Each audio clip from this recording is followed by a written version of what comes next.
Welcome to our conversation with Harris Fellman, the new vendor liaison at Warrior Plus, but he's also a professional magician and the entrepreneur behind Traffic for Me.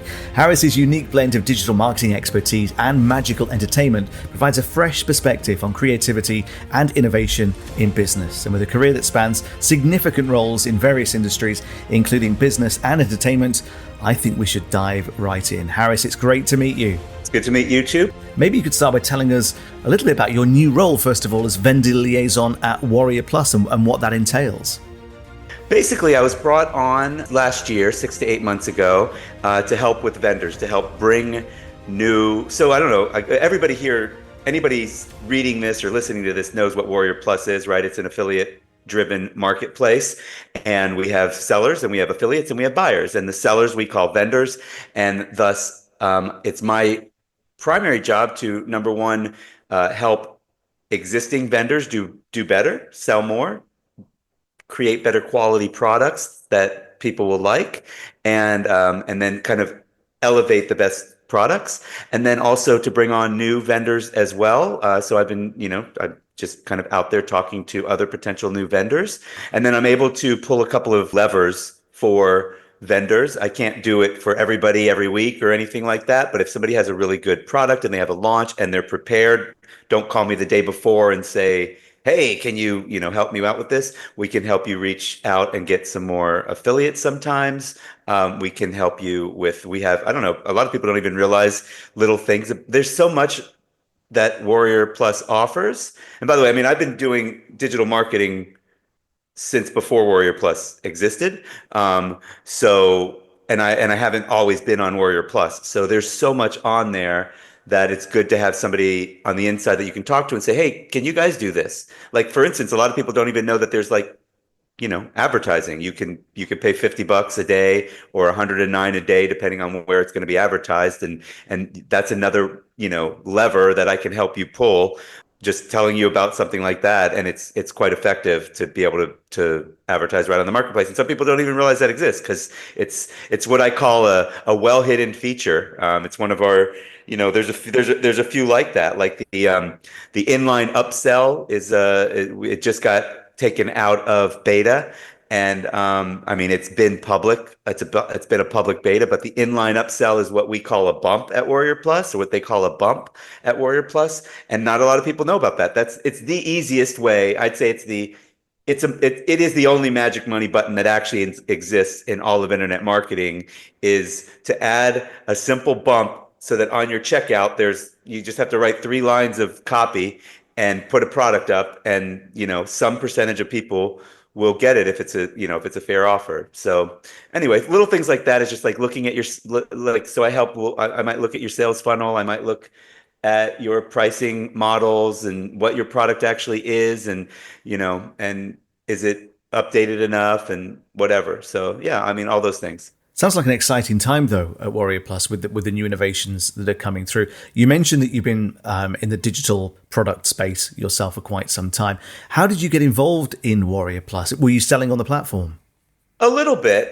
So let's get to it then. This is you don't know it, but you've got me stepping in it. So I've had like you said, I've been around for a long time. A lot of people know me from I think 18 or 17 years ago. I had a product called Sal the Site Stealer, where I dressed up like a mafia guy and I taught people how to do copywriting. Hey, forget about it. This isn't going to work for the newsletter. It's a great accent I just did. I sounded like Tony Soprano when he was alive. But anyway, so I have a company called Traffic for Me, as you mentioned earlier.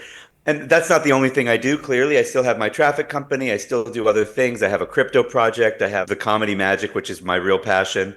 My real passion is actually making people feel good through comedy and magic, and making people feel good by helping them make more money. That's why I like the vendor relationship role, because I'm actually able to help vendors make more money, and that's fulfilling for me. So I had a bunch of product launches up until 2010, 2011, 2012, and I started doing JV management, which led me to doing JV swap management. So basically, somebody that I was representing has a large list, and I'd go to somebody else and say, "Hey, we'll promote for you if you promote for us," and I would make a percentage of whatever money was made. Anyway, long story short, I reached out to Mike Lance. I reached out to him. I've known him for forever, and said, "Would you be interested in me maybe advising your vendors or whatever?" And he's like, "Well, actually, not in the way you're thinking,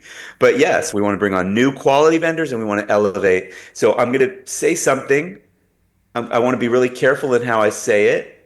Over the last few years, probably since a little before the pandemic, some bad acting vendors have taken advantage of Warrior Plus and the way Warrior Plus does things. Basically, they took advantage of compliance. We do not, they actually don't have lax compliance like I think some people think.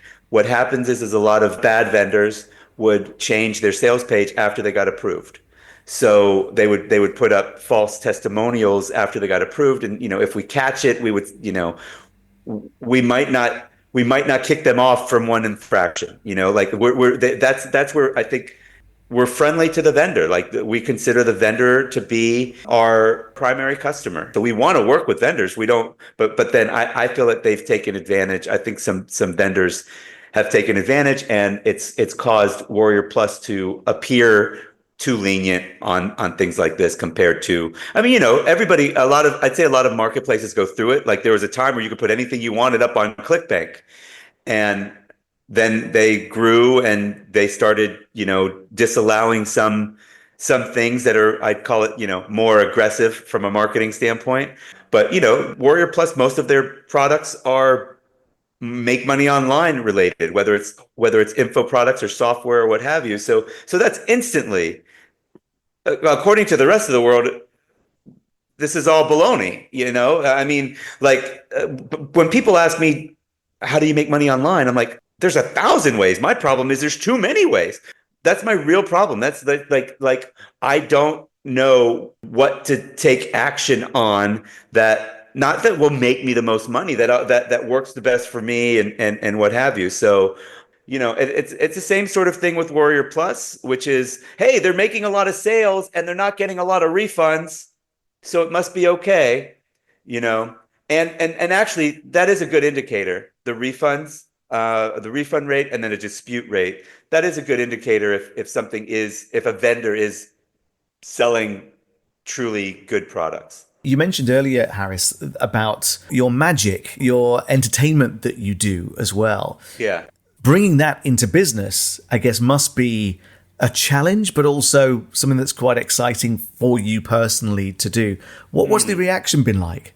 So first of all, I really only started doing magic maybe 6 years ago, right before the pandemic, actually, because my business was doing so good. I had free time. I was like, this old passion became an obsession.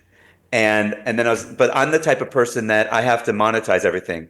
I can't just, Yeah. which I haven't really monetized the magic too much. But so when I first came into I was still freshly trying to be an actor. I actually had a company, and I was in Los Angeles, and I was going on auditions. I'd come to work, and then I'd get called on an audition at 11, and I'd have to be across town and ready to be a funny comedy actor. And I was in my 20s, and I looked like I was in my 40s, so I needed to somehow present that way. And I didn't really have now I would have grown into it. Now I'm past my 40s.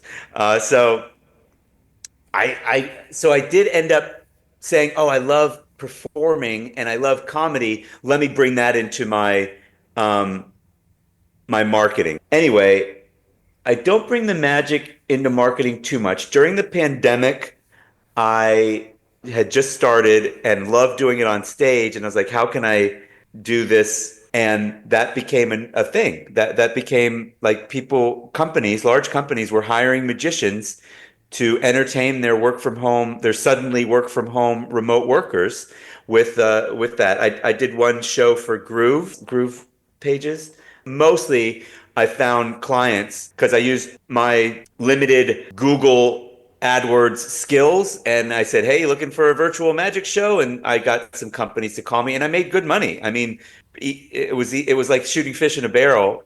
I love the fact, though, that you're able to mix your passion for magic with business, entrepreneurship. A lot of people look at internet marketing or digital marketing as a side hustle. They've got their full-time job. They're doing this as a side hustle. They're doing this to make a bit of extra money.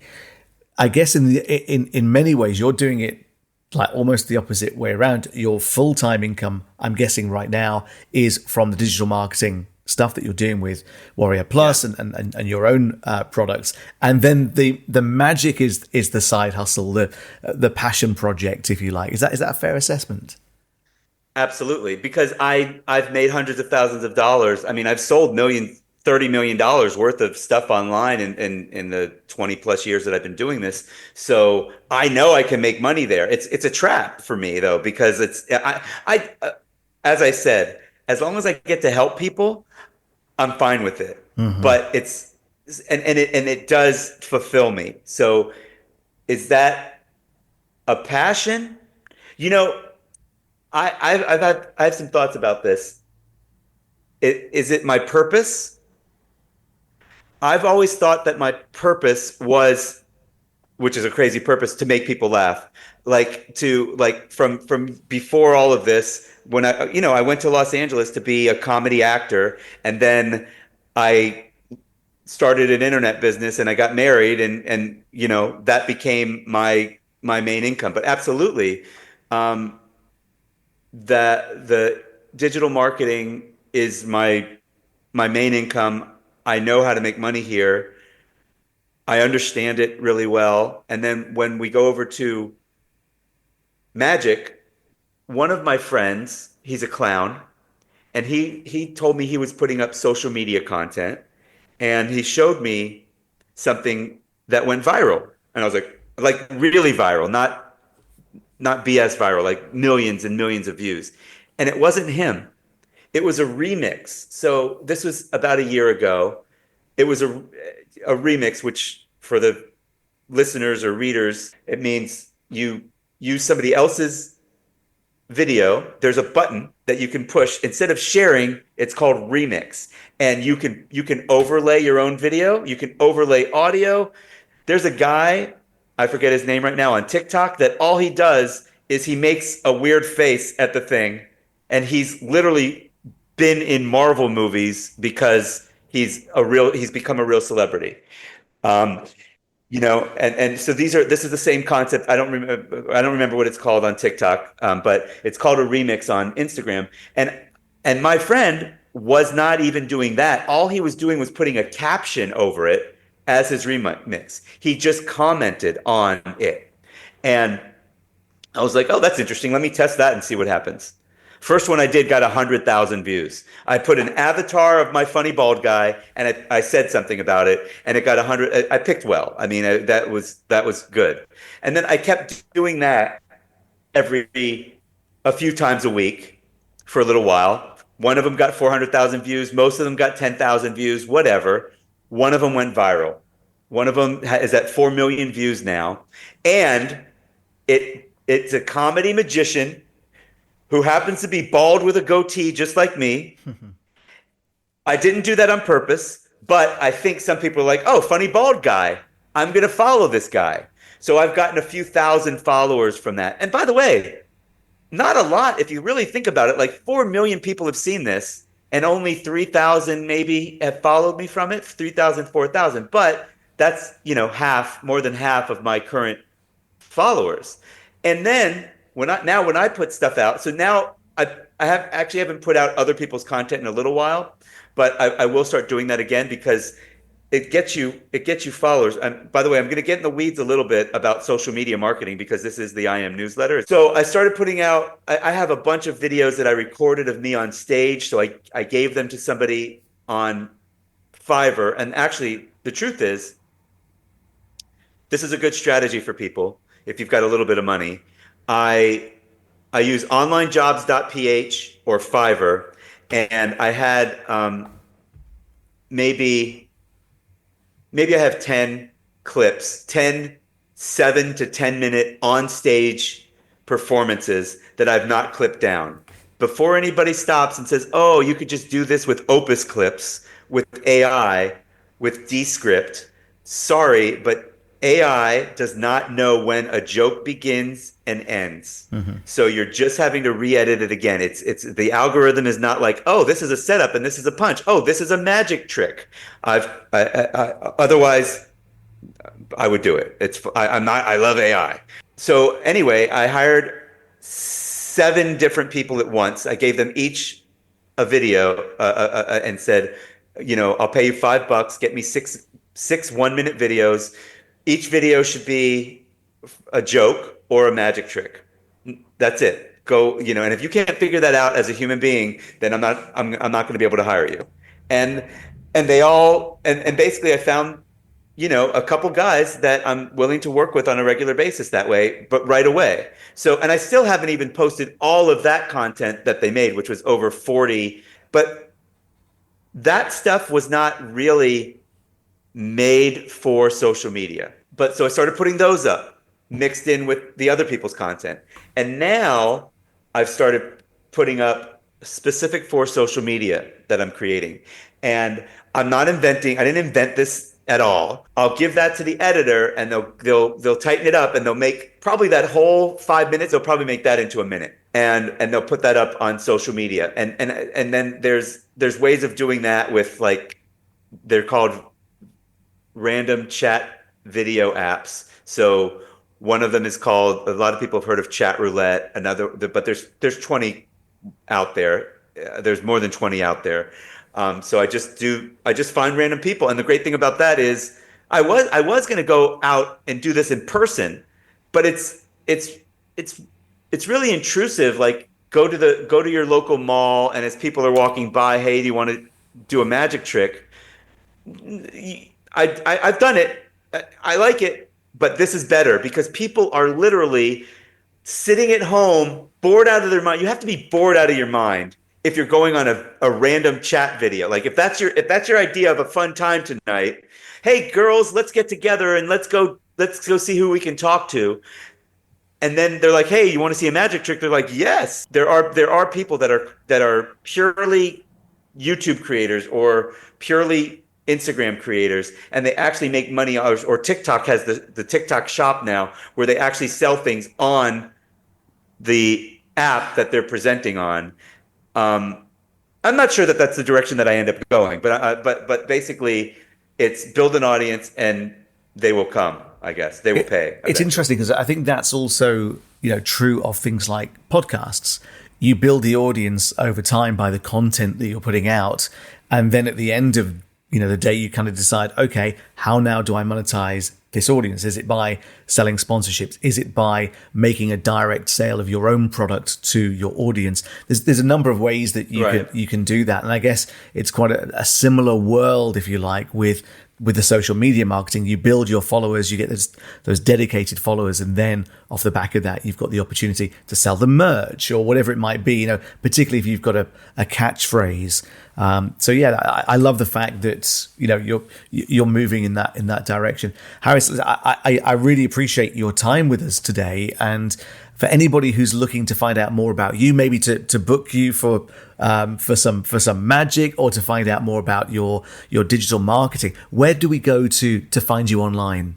Yeah, so my name's Harris Fellman. Anywhere that you are, if you search for Harris Fellman, you're going to find me. But Facebook is Harris Fellman. However you reach me, it's me. So you can, if you look up Funny Bald Guy, it's actually on Instagram, and some places it's Funny Bald. So my domain name is funnybaldguy.me, and my Instagram is funnybaldguy.me because my Funny Bald Guy got suspended because I was unfollowing people with a bot, and they caught me.